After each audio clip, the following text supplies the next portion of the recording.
She hired her friends. Everyone in the office knew it. HR received complaint after complaint. But somehow, she never got fired. So how did one manager keep her job despite years of accusations, favoritism, and an HR department that seemed to do absolutely nothing? Every workplace has rumors. Sometimes they're harmless. Sometimes they're completely false. But every once in a while, there's one story that almost everyone in the office believes because they've watched it happen with their own eyes. This was one of those stories. IT started like many workplace dramas do, with a promotion. We'll call the manager Sarah. Sarah had worked at the company for several years before being promoted into a leadership position. At first, nobody questioned the decision. She knew the business, had experience, and seemed qualified enough to lead a growing department. But within months, employees noticed something strange. Every new opening seemed to be filled by someone Sarah already knew. One new employee had gone to college with her. Another had previously worked with her. A third was a close personal friend who regularly appeared in Sarah's social media photos outside of work. At first, people assumed it was just a coincidence. After all, managers often recommend people they've worked with before.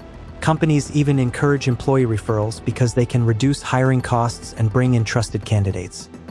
There was nothing automatically wrong with that. But then the pattern continued. Every time a position became available, someone connected to Sarah somehow ended up getting the job. Meanwhile, experienced internal employees who had spent years working toward promotions kept getting passed over.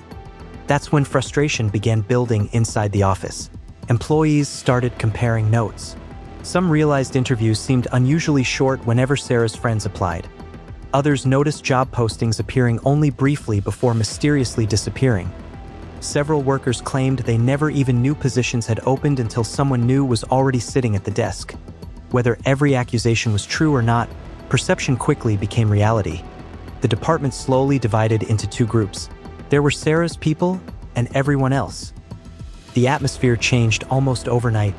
Meetings became uncomfortable. Employees stopped speaking openly because they worried anything they said would immediately find its way back to Sarah through one of her close friends. Trust disappeared. People who had once collaborated now avoided sharing ideas. Some stopped volunteering for projects altogether because they believed promotions had already been decided long before interviews even started. Productivity suffered. Morale dropped. Soon, the complaints reached human resources. At first, HR treated them like most workplace concerns. They documented the reports, interviewed employees, and reminded everyone about the company's hiring policies. On paper, everything appeared normal. Every position had technically been advertised. Interviews had technically been conducted. Required paperwork had been completed. Nothing clearly violated company policy. That created a major problem. Favoritism is often easy to feel but surprisingly difficult to prove. Unless someone openly admits they hired a friend because of the friendship, HR usually needs evidence showing policies were actually broken. Feeling that something is unfair isn't always enough. And Sarah understood that better than almost anyone. She was careful, very careful. She never skipped interviews. She never openly guaranteed anyone a job. Every hiring decision had written notes explaining why the selected candidate supposedly performed better than everyone else. From a legal standpoint, everything looked clean. From an employee's perspective, however, it looked completely different. People began asking the same question over and over. If everyone knows what's happening, why isn't anyone stopping it? As more complaints piled up, employees became convinced that HR simply wasn't doing its job. But the truth was much more complicated. Many people imagine HR as a department whose main job is to protect employees. In reality, HR's biggest responsibility is usually protecting the company itself. That doesn't mean HR ignores complaints. It means every decision has to be backed by evidence strong enough to survive legal scrutiny. Imagine firing a manager simply because several employees believe she's showing favoritism. If the company can't prove that hiring rules were actually broken, that manager could sue for wrongful termination. Suddenly, the company isn't just dealing with unhappy employees, it's dealing with expensive lawyers. That's why HR moves much in a workplace culture where relationships seemed more valuable than performance. Ironically, those exit interviews created the evidence that individual complaints never could point. One complaint might be dismissed as a personal disagreement. 5 similar complaints raise concern. 30 employees telling the same story over several years becomes a serious business problem. Senior executives started noticing something unusual. Sarah's department had one of the highest turnover rates in the company. Replacing employees wasn't cheap. Every resignation meant advertising a new position, interviewing candidates, onboarding replacements, and spending months training them before they became fully productive. The costs quietly added up. At first, leadership blamed the economy. Then they blamed remote work. Then they blamed changing employee expectations. Eventually, someone started asking a different question. Why was this happening almost exclusively in Sarah's department? That's when executives stopped focusing only on hiring. They started looking at performance. While Sarah's friends were filling positions, the department itself wasn't improving. Projects regularly missed deadlines. Employee engagement surveys scored lower each year. Customer satisfaction also began slipping. Numbers don't have opinions, and unlike rumors, they are much harder to ignore.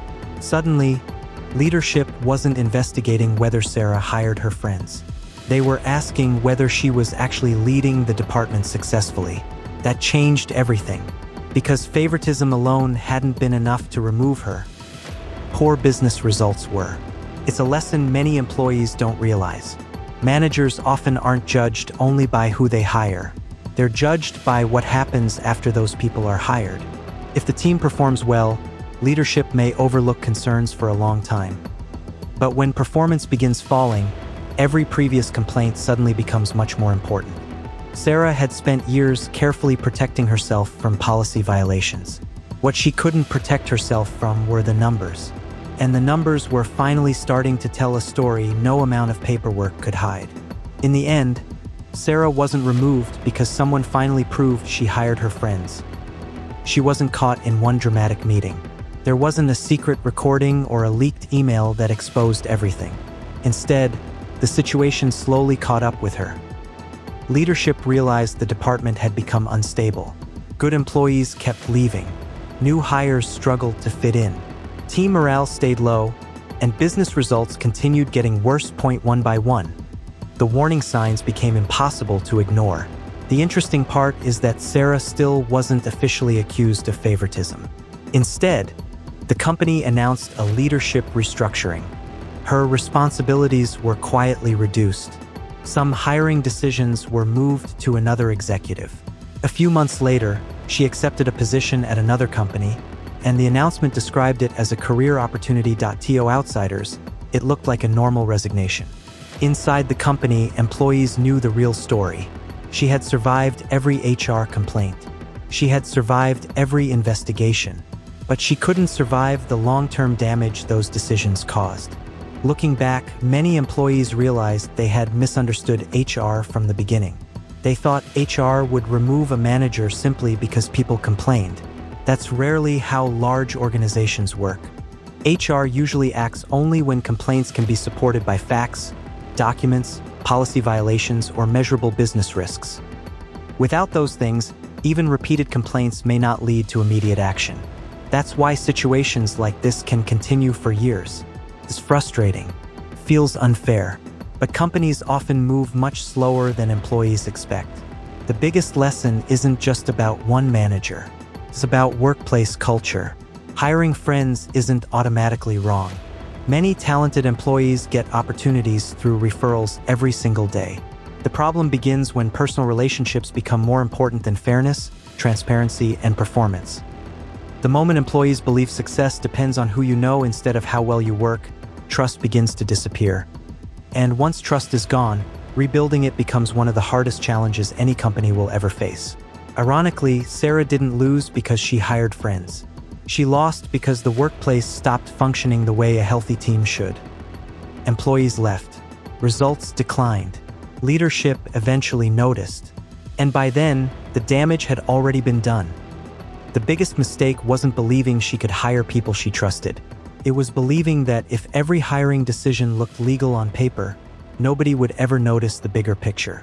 Eventually, they did. Because policies can protect decisions. Paperwork can protect procedures. But neither can protect a manager forever when an entire department slowly falls apart around them. And in most companies, that's when the real consequences finally begin.